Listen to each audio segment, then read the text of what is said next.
Almost ఇక ఖైరతాబాద్ గణేష్ నిమజ్జనోత్సవానికి సంబంధించి అన్ని ఏర్పాట్లు కూడా జరుగుతున్నాయి.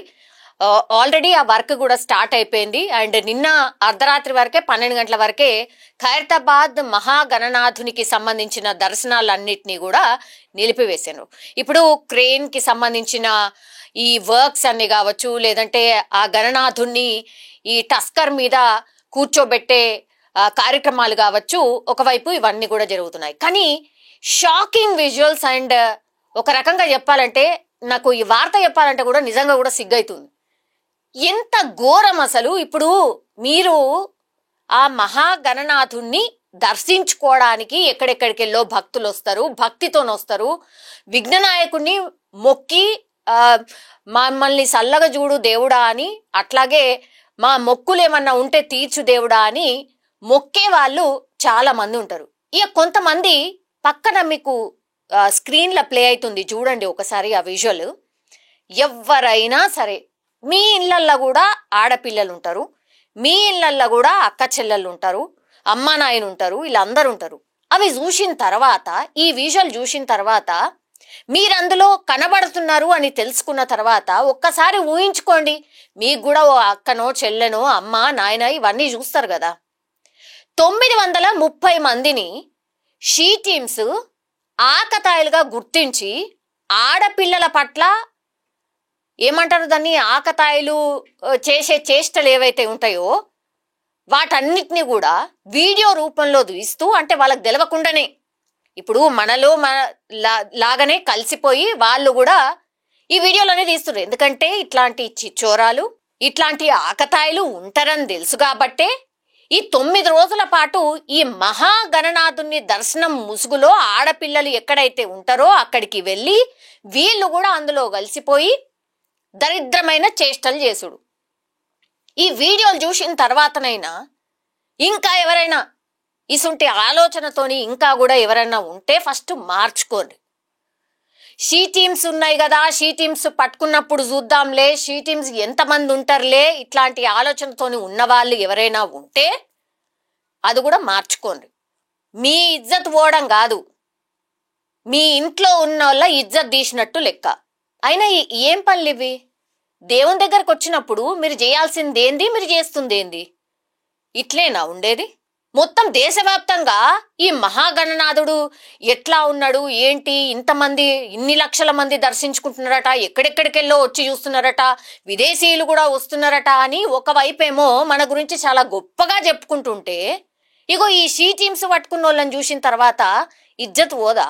అయ్యో మహాగణనాథుడి దగ్గరనే ఇట్లాంటి పనులు కూడా జరుగుతున్నాయి అనేసి కూడా ఈ వార్త బయటకు రాదా?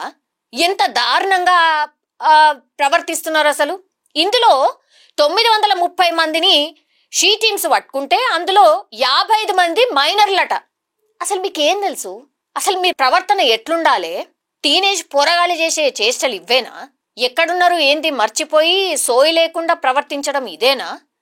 ఇట్లా ఈ వీడియోలు చూసిన తర్వాత చాలా మంది నెటిజన్లు, ఇక నేను చెప్పగాని ఇక మీరే అర్థం చేసుకోరు ఎట్లాంటి కామెంట్లు ఉంటాయి అనేది. మీరైనా సరే జనరల్లీ మీ వాళ్లకు మీ దగ్గరకు వచ్చేసరికి మీరెట్లా రియాక్ట్ అవుతారో ఇవన్నీ చూసిన తర్వాత జనాలు కూడా మరి అట్లనే రియాక్ట్ అవుతారు మీ మీద.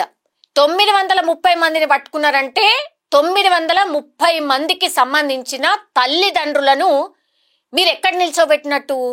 ఒక రకంగా బోన్లో నిల్చోబెట్టిరా, లేకపోతే అసలు ఇక వాళ్ళని మొహం లేకుండా చేసినట్ట? ఇక మీరే అర్థం చేసుకోండి. ఈ 930 మంది దొరికిండ్రు ఇప్పుడు, అంటే కెమెరాలో జిక్కిరు కాబట్టి దొరికిండ్రు. ఇంకెంతమంది తప్పించుకున్నారో మరి ఇట్లాంటివి కూడా అనుకోవాల్సి వస్తుంది. ఒకవేళ అసలు షీ టీమ్స్ అనేటివి లేవనుకోండి, ఎంత దారుణం అన్నట్టు అది. సెక్యూరిటీ వైజ్ గా కూడా ఇగో ఇట్లాంటి వాళ్ళు ఎక్కువ మంది ఉంటున్నారు కాబట్టి లాస్ట్ టైం కూడా ఈ వార్తను మనం చూసినాం. నిమజ్జనోత్సవంలోనే షీ టీమ్స్ పెట్టిండ్రు. ఈ లెక్క కేవలం ఖైరతాబాద్ వినాయకుడి దగ్గర జరిగినటువంటి ఆకతాయిల లిస్ట్ మాత్రమే. రేపు నిమజ్జనోత్సవం ఉంది కదా, ఓ లక్షలాది మంది వస్తారు, అసలు ఆ గుంపులో ఏం జరుగుతుందో ఎవరికి కూడా తెలియదు, ఆ లైన్లలో ఏం జరుగుతుందో ఏమి తెలియదు అనుకుంటే ఈ వార్త చూడుండ్రి, అర్థం చేసుకోరి, నెత్తిలకి ఎక్కించుకోరి. లేకపోతే మీరు ఏడుంటారో తెలుసు కదా. ఈ 930 మంది ప్రస్తుతం పోలీస్ స్టేషన్లో ఉన్నారు. తర్వాత వీళ్ళని కోర్టులో కూడా ప్రవేశపెట్టబోతున్నారు. ఇక ఈ వార్త చూసిన తర్వాత మేం మారం, మమ్మల్ని ఎవరిని పట్టుకుంటారులే ఇట్లాంటి ఆలోచనతో కూడా చాలా మంది ఉంటారు. ఇది చూసిన తర్వాత కూడా మేము మారం అనుకుంటే మాత్రం మీ కర్మ. ఇక నిమజ్జనోత్సవం అయిపోతుంది కదా, అంటే సండే రోజో లేకపోతే మండే రోజో, మరి ఈ లెక్క ఎంత పెరుగుతుందా లేకపోతే తగ్గుతుందా లేకపోతే జీరో ఉంటుందా చూడాల్సిందే. నేనైతే ఆశిస్తున్నా జీరో ఉండాలని.